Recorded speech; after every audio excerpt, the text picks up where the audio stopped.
मैं कई लोगों को मिला हूं, दुनिया भर के कई विद्वानों को मिला हूं। सब ये मानते हैं कि व्यक्ति के जीवन की, अगर कोई देश है तो इसके समाज जीवन की और पूरे विश्व की सभी समस्याओं का समाधान गीता के उपदेश में समाहित है। इसके बाहर जाने की जरूरत नहीं। कुछ विद्वान लोगों ने, कुछ रक्षा क्षेत्र से जुड़े हुए लोगों ने यह भी कहा कि अगर गीता का उपदेश, गीता का ज्ञान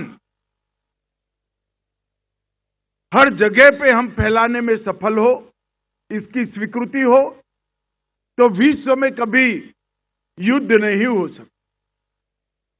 उस सज्जन को मैंने तुरंत कहा कि आपको शायद मालूम नहीं है, पूरे विश्व में युद्ध समाप्त करने की कुंजी आप जिस ज्ञान को बता रहे हो, वो ज्ञान किसी को युद्ध के लिए प्रेरित करने के लिए दिया गया ज्ञान है। ये आपको मालूम नहीं होगा।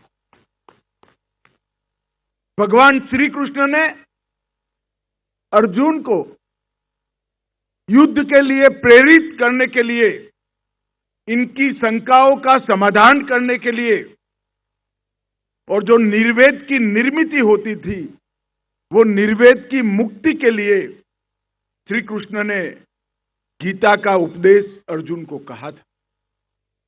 मगर वो युद्ध, श्री कृष्ण ने कहा था कि अर्जुन, ये युद्ध का समय है, सामने कौन है वो नहीं देख सकते हो, तेरा धर्म है कि तुम युद्ध करो। मगर वो युद्ध खुद के लिए नहीं, वो युद्ध समग्र पृथ्वी पर धर्म के स्थापन के लिए था, अनेक जीवों के कल्याण के लिए।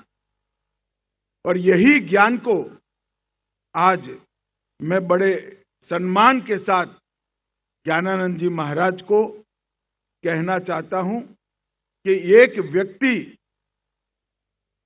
गीता को प्रचलित करने के लिए, गीता को स्वीकृत करने के लिए, और विशेषकर देश और विदेश में गीता के ज्ञान को प्रचारित करने के लिए क्या कर सकता है, इसका अगर उदाहरण ढूंढना है तो ज्ञानानंद जी महाराज आपके जीवन का सबने अध्ययन करना पड़ा।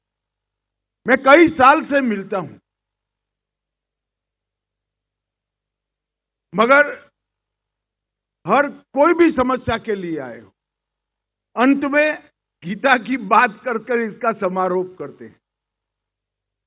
आपने गीता के प्रचार को, प्रसार को, गीता के ज्ञान की स्वीकृति को, और कुल मिलाकर इसके माध्यम से सनातन धर्म को बढ़ावा देने के लिए जो किया है, इसके लिए मैं हमेशा कहना चाहूंगा कि एक अच्छी बात को हाथ में पकड़कर कोई अगर पूरा जीवन लगा देता है तो ये बात को संसार की सबसे ऊंची जगह पे पहुंचाना संभव है। ये इसका उदाहरण है।